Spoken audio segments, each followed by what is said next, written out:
ladies and gentlemen, to today's tutorial. Today we want to look at basic tissues. Now basic tissues, yes, in animal we are going to have 4 basic tissues. We are going to have epithelial tissues, we are going to have connective tissues, we are going to have muscle, and as well as even nerve tissue or nervous tissue. Now, one thing that we have to know is that a tissue is formed from cells which are similar in structure. They will come together to actually perform a particular function. Now, it's not the case of organ. Organ will consist of different tissues, right, which will come together to perform a particular function. Because different tissues, for instance, my lip is an organ, so that what happens is that there's a epithelial liner which will protect it by way of the stratified epithelium, which is known as epidermis. There will be connective tissue holding it, the dermis or the skin will actually hold it so that it doesn't drop. There's that kind of connection.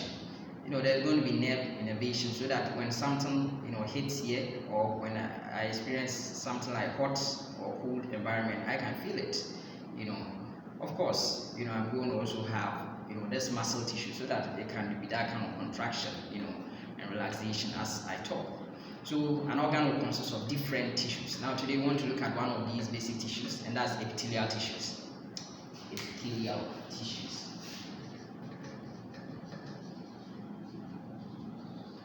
Or simply epithelium. Now, epithelial tissues, characteristically, they have what we call little or no intercellular space. The cellular spaces right between the cells, and of course they lack what we call blood vessels. However, they are innervated. Apart from this, there is what we call high regeneration capacity. Okay, surprisingly, yes, although they lack blood vessels, they have high regeneration capacity. But most of these things are going to perform that function of protection. They are subject to abrasion. Therefore, their high regeneration ability is going to help sustain them. Yes, apart from this, they demonstrate what we call polarity, which we'll get to know pretty soon, which means that they have an apical surface and they have a basal surface. Now, this is where another concept of what we call epithelioid tissue comes in.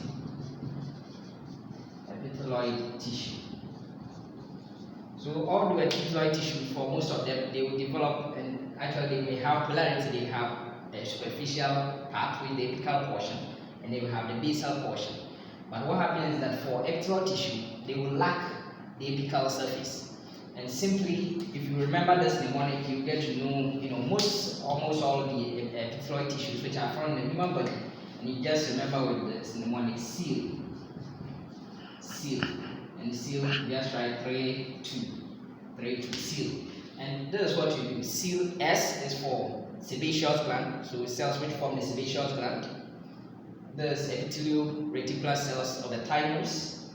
Okay, this is the adrenal gland, and you see there's 2, which there's another one with the anterior pituitary, yes, gland. Then of course we have the lutein cells, thicker lutein cells.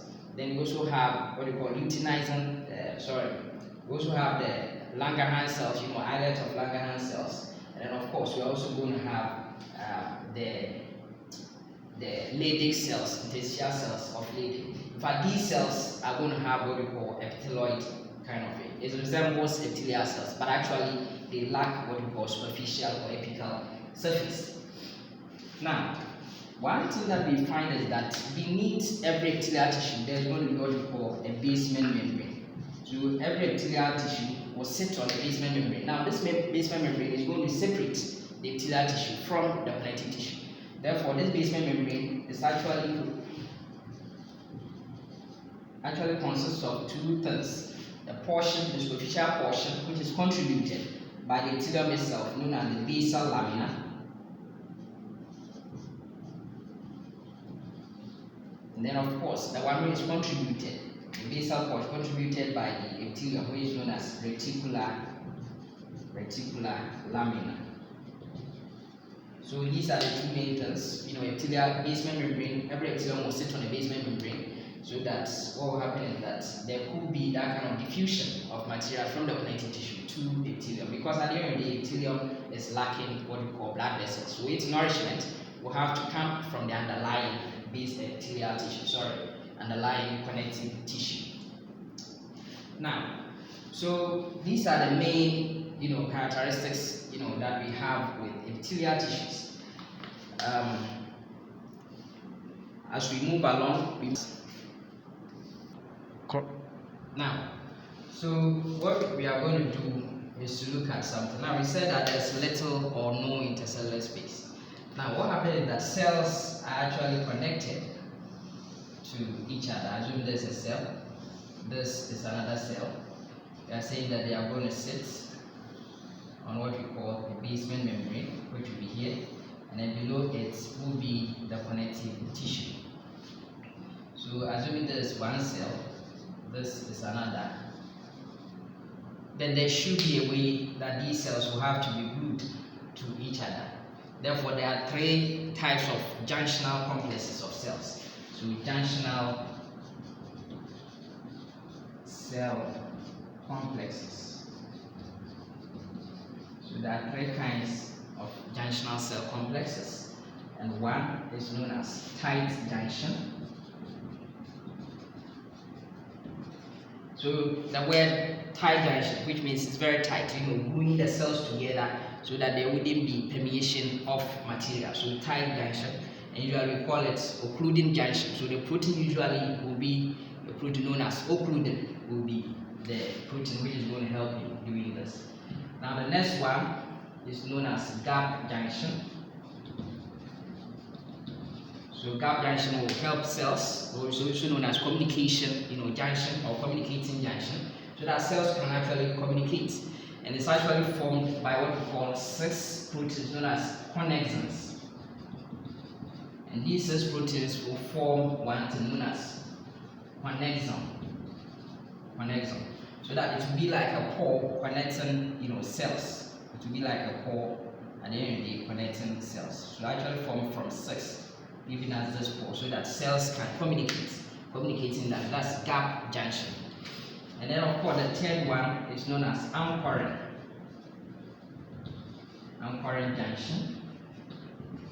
And anchoring junction, we identify 3 of them, which are known as desmosomes, hemidesmosomes, and then we also have adherence junction, or adherence proteins will do that. So for desmosomes, what happens is that yes, for desmosomes and hemidesmosomes, we have intermediate filaments, between cells, we have this cytoskeletal structure known as intermediate filaments. And then for adherence, we are going to have, actin filaments doing that. And at the end of the day, what happens is that the transmembrane protein for desmosomes is going to be what we call cadherin, and then for hemidesmosomes it's going to be integrins. For adherent junction, dependent, if it's between cell, then it's going to be cadherins. Then when it's between a cell and an extracellular matrix, it is going to be integrins. So actually these are the junctional complexes that we are going to find in cells. So now, so these are the cell complexes that we have. Now, so let's move on with it. But only that I remember that these junctional complexes are actually basolaterally, placed. Now, when you look at the epithelial tissues, then what are the functions of these epithelial tissues? The functions, reflect, the structure of the epithelial lining. Functionally, epithelial tissues are going to protect, they are going to filter, they are going to secrete, they are going to absorb, they are going to perform sensory function, they are going to serve as barriers, essentially. And these are some of the functions that epithelial tissues are going to do. They are going to secrete. But we have some specialized group of epithelial tissues, as a result of downward growth of these epithelial cells, and which we call them glands, which will be a later, discussion that we will look at.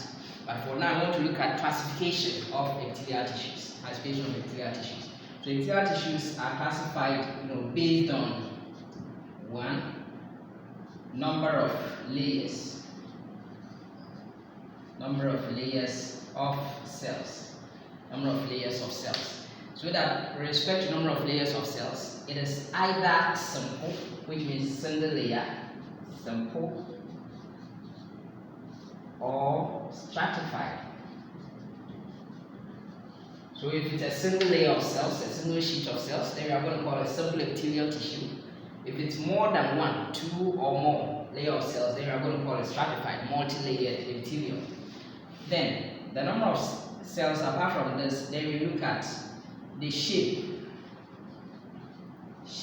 of cells. Now, if it is simple, then just look at the shape of the cells. We use it as the shape. For the shape, three main shapes have been identified. The squamous type. Squamous means flat. Okay, so if you have an epithelial tissue, which the cells. So let's say there's a cell, and then the nucleus is here.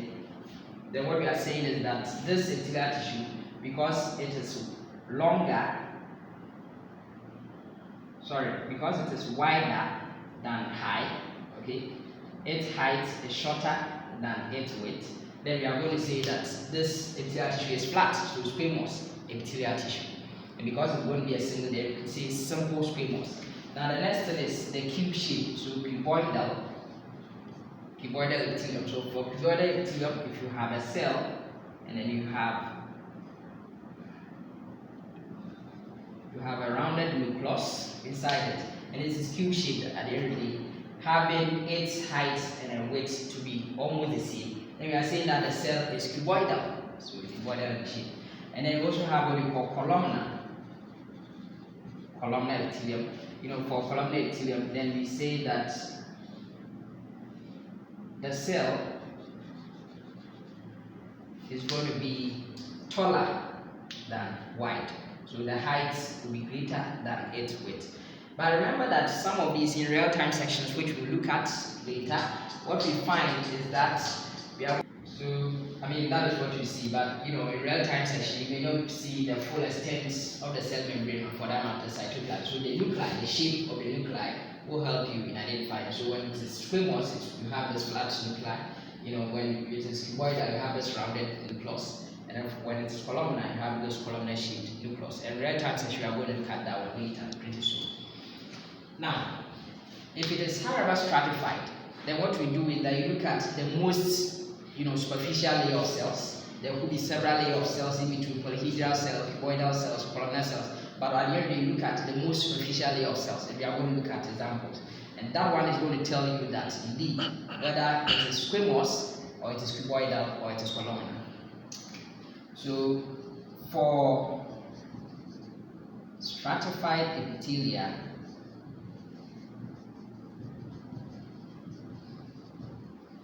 look out for the shape of only the superficial layer of cells. So that is one thing that we have. Now, apart from these things, what we find is that we need to also look at surface specialization of epithelium. Surface specialization of epithelial tissues, of epithelium. So the surface specialization is also going to help us in identify the type of epithelium that we are having.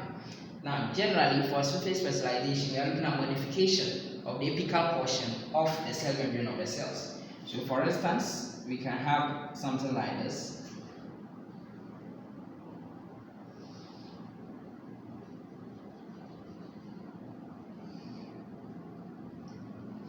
Now, this one, in this case, we are having this microbiologist process. Now, under light microscopy, this microbiologist process can either be called striations or we call it brush border. So striations or striated border, and of course brush border.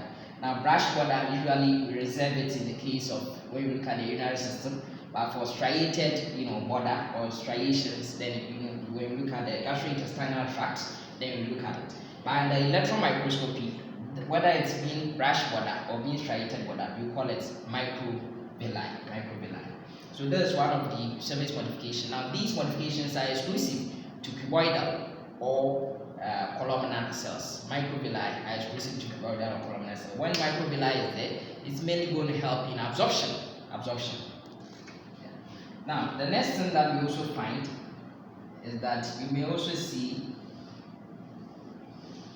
something like this. Let's say there is a cell, but this time around having some hair-like projections. Now, once you are seeing these hair-like projections, then it tells you that these hair-like projections are known as cilia. Okay, cilia, singular is cilium, these hair-like projections. And these hair-like projections are also exclusive to columnar or cuboidal cells. But importantly, usually we don't find them in the stratified form of the epithelia. We are going to find them in the simple form or the pseudo-stratified form, which we look at pretty soon. Now, there could be another situation where you may have a cell, but this time around with very long and then branching, form of striated border or microvillous process. Now, when you find that cell, we call it stereocilia. Now, the name stereocilia is actually a misnomer because at the end of the day, yes, it's actually performing the function of absorption, which is well placed in the case of these microvilli processes, but not for cilia. Cilia is actually for transport, for movement of substances, And this stereocilia is either performing the function of sensory function or performing the function of absorption. So stereocilia actually is a misnomer. It's actually a form of this microvillous process that we find. Okay, this microvillous process we find. Now, so let's look at something. Now, there is another thing that we also find. What we find is that there will also be keratinization of these superficial cells. And whenever we have keratinization of superficial cells, they are well placed for stratified squamous epithelium. So it's only stratified squamous epithelium have keratinization.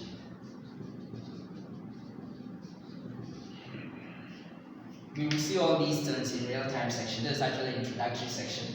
Now, it's only stratified squamous epithelium that will have keratinization, will have keratin. So that as the cells move to the apical portion, what happens is that they lose their nuclei, and those cells will get filled with keratin. And so you see, a dark stained section apically, and that represents what we call keratin. So once you are seeing keratinization, then you know that type of epithelium is going to be stratified squamous epithelial tissue. Now, sometimes the cells, yes, they will take up the keratin, but will fail to lose their nuclei. In such case, we call it para-keratinization. Now, para does not mean superficially or partially keratinized. No, it means although there's keratinization, but the cells are failing to lose their nuclei. So let's see. So for respect to the cells, yes, so you may have a certain layer of cells, okay, having all these flattened, cells, and therefore we call it simple squamous epithelium. So it's simple because it is a single layer, and it's squamous because the cells are flattened this way. So simple squamous epithelium. And examples, simple squamous epithelium are going to actually help infiltration, yes. And in situation, for instance, if you look at the Bowman's capsule, of the nephron, the kidney, it's going to help infiltration. Apart from that, you are also going to find it lining blood vessels as well as lymphatic vessels. And in such case, we give it a special name known as endothelium. So anytime you see the word endothelium, then remember we are looking at simple squamous epithelium, but this time around related to blood vessels, as well as lymphatic vessels. Now, apart from that, lining the ventral body cavities, like the pleural cavity, like the pericardial cavity, like the peritoneal cavity, we are also going to have what we call mesothelium. Now, mesothelium is also simple squamous epithelial tissue. Simple squamous epithelial tissue. Yes, apart from this, you are also going to find it, the primordial follicle, of the ovary. What will happen? That one will also be lined. The follicular cells will be simple squamous only. When you look at, the thin segment of the loop of Henle, it's also going to have this simple squamous type of epithelial tissue. So, simple squamous epithelium, mainly is going to perform the function of filtration. It's also going to allow for diffusion to take place.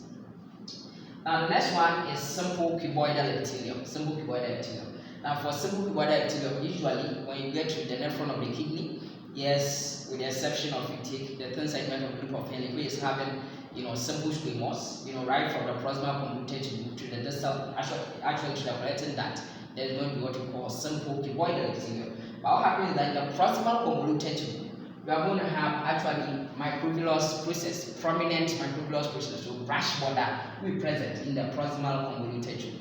But in the distal and the other, descending limb and take descending limb, they are going to have ascending and whatever limbs. The distal convoluted tube, they are going to have simple cuboidal epithelium, but they won't have a prominent brush border in this case. So these are, of course, if you look at the surface of the ovary, it is going to have what we call simple cuboidal epithelium. If you look at the ducts, lining ducts, small ducts, we are going to have simple cuboidal epithelium only, lining them. And so simple cuboidal epithelium are actually abundant. They are going to line the initial portions of ducts as well as even the secretory units of some of them. Some of them may have it. Now the next one is simple columnar epithelium. Now for simple columnar epithelium, yes, they are going. Now for the simple cuboidal, yes, so the function will be for absorption, for secretion, But sometimes, this area known as retic testis, we are going to have simple cuboidal epithelium. But this time, we're going to have a single cilium. Each cell will have a single cilium. Instead of having many or numerous cilia, we are going to have a single cilium, retic testis. And we look at it in the mediastinum testis. We are going to look at that one. Now, when you look at the columnar epithelium, yes, if you take actually simple columnar epithelium, yes, in the the gastrointestinal tract. If you look at the stomach, yes. If you look at the small intestine, in fact, the stomach, the gallbladder, the small intestine, actually we'll be having a specialized type of cell which is known as goblet cell. We are going to look at that when we look at wax. It's actually a unicellular gland. Goblet cell which is going to secrete mucus, and this goblet cell is going to help in that kind of secretion in that regard. Now, yes, so in the small intestine, whether it's jejunum, duodenum, ileum, yes, in the large intestine, whether it's colon or whatever, rectum, they are going to have what we call simple cuboidal, simple columnar epithelial tissues.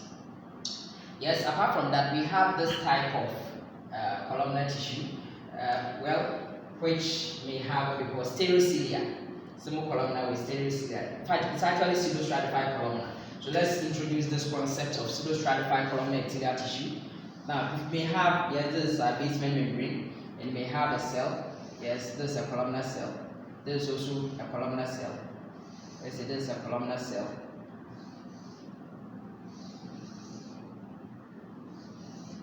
Now, what you find is that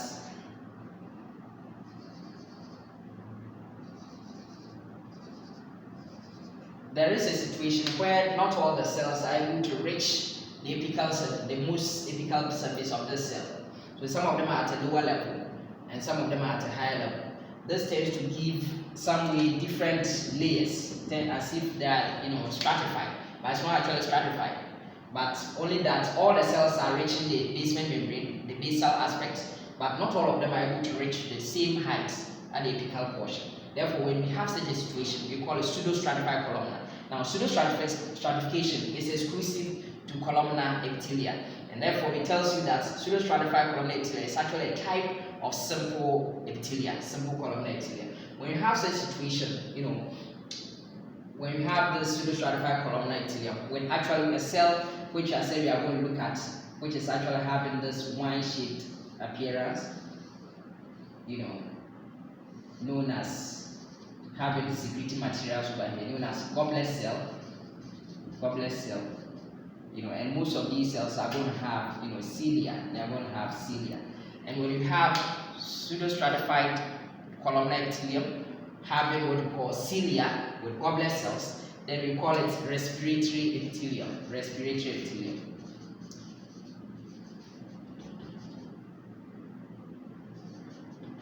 Now, we are going to look at the various systems, the microscopic anatomy of the various systems, and we get to understand the dynamics that happen.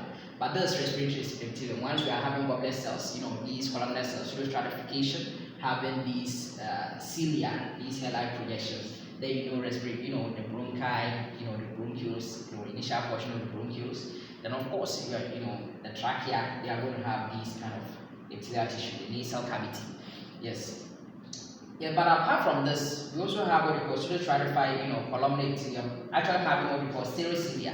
Now, in the male genital tract, if you have what we call ductus deferens, yes, and as well as even the ductus epididymis, they have pseudostratified columnar with cilia. Now, remember that this cilia actually demonstrate what we call branching. They are very tall and they demonstrate branching. They are mainly for absorption. When you look at the inner ear, the cilia is also there. It's actually going to perform mechanosensory function in the cochlea of the ear, actually. So these are some of the assets. Yes, if you look at the uterine tube, there's going to be cilia, columnar cells to propel it. If you look at the uterus itself, there are going to be columnar cells with cilia. Okay, there are also going to be those PEG cells as well, which we look at when we look at the systemic aspect of these cells. So when we look at the stratified epithelial tissues, as you said, we should look at the most superficial layer of cells. And let's take examples to that effect. Now, when it comes to stratified epithelial tissues, yes, they are going to be multi-layered.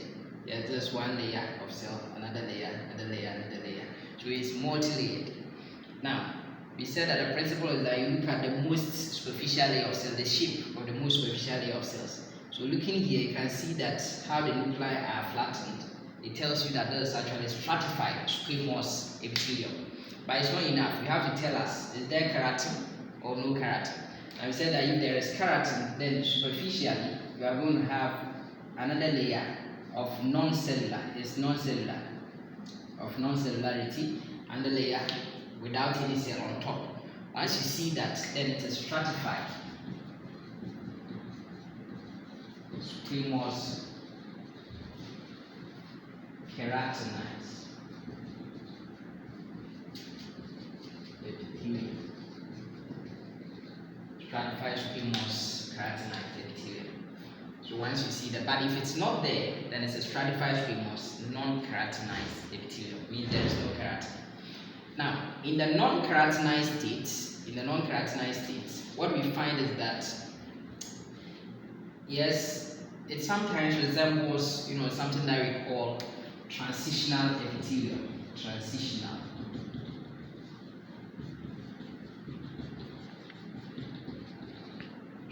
epithelium. In that, the only thing is that with the transitional epithelium, we have fewer layer of polyhedral cells, other cells in between. But for stratified squamous non-keratinized epithelium, we have several layers which can help you. But these things are relative. Then what else can also help us? What can also help us is that when you look beneath, the epithelial aspect, you find the connective tissue. We said that below every epithelial tissue will be an underlying connective tissue separated by a basement membrane.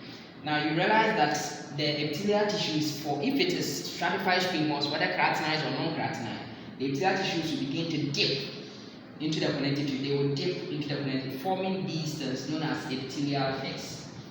Epithelial pegs.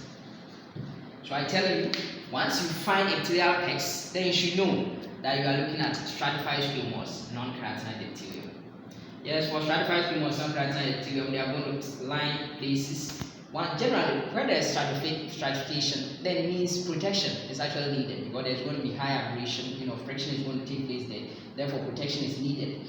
Areas like wet surfaces. The oral cavity. The cheek, the tongue.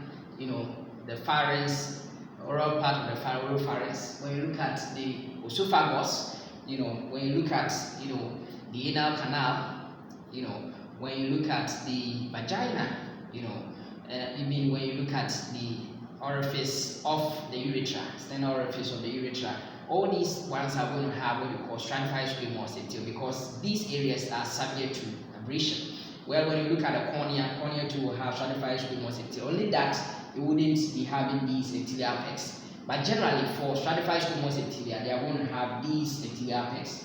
Now, what happens is the connective tissue dip into the epithelial tissue, dip into the connective tissue. The connective tissue also move into the epithelial tissue, forming these things. We call them connective tissue papillae. Connective tissue papillae. So once you are seeing these things, then it tells you that we are looking at stratified squamous epithelium, whether keratinized or non-keratinized. Yes, in the real-time sections, we will be shown all these things. Now, if it is stratified squamous keratinized, then which are the areas? Yes, if you look at the soles of the foot, you look at the palmar aspects of these hands. Yes. When you look at even my lip with the vermilion border, you look at the external surface of the lip, the cheeks, even my skin, all these areas will have stratified squamous keratinized. Remember that if it's keratinized, then it's even going to come for more protection, and that is why individuals who are more promiscuous, females who are more promiscuous, having sex all the time, what happens is that even their vagina, sometimes you find some patches of keratinization. It could be para-keratinized or actually even keratinization, proper keratinization. So this one represents stratified squamous epithelium. Now I said that these ones resemble what we call transitional epithelium. For transitional epithelium, we can have the stretched state and then the relaxed state. Now when it's stretched, yes, you may be having some squamous, some cuboidal aspects, but at the end of the day, you won't be having these connective tissue papillae. Now, if the stratified cuboidal, which of course we know they line what we call larger ducts, okay, they line larger duct generally. What happens is that you are not going to have several layers. Usually it will be two layers of cells, or maximum will be 3 layers of cells, so it can help you. But for these dome-shaped cells, if they get relaxed, they appear dome-shaped. So you get one cell this way, or covering about 2 or 3 cells. So once you have such a situation, then it is actually the relaxed state of a transitional epithelium, usually the urinary bladder. Now the transitional epithelia are actually found of course, in the calyces of the minor calyx, major calyx, the renal pelvis. You are going to find it there. You're going to get it in the ureter, okay, the urinary bladder. You are also going to get it in the proximal aspect of the urethra. Are also going to have this kind of transitional epithelium. So the name is transitional. Now what happens is that they are impermeable to salt and water. They are impermeable to salt and water, and they have the ability to actually stretch as well. Now you are going to see these dome shapes of cells. Once you see them, then it tells you straightforward that it is transitional epithelium. But what if it is the stress state? If the stress state, absence of these epithelial pegs and connective tissue papillae are going to help you in identifying. And of course, the layer of polyhedral cells in it is actually also reduced. Now, the next thing that we find, okay, is the what we call stratified columnar. Stratified columnar also going to line larger ducts. Yes, apart from that, around the anorectal junction, you are going to find some there. Around the urethra, middle urethra, getting to the membranous portion of the urethra, you are going to find some there. And then yes, of course, these are main areas. Especially, you are going to find them lining larger ducts. And of course, for instance, if you take the excretory ducts of the pancreas, if you take that of the parotid gland, the Stenson duct, and what have you, which we'll look at them later in our next section.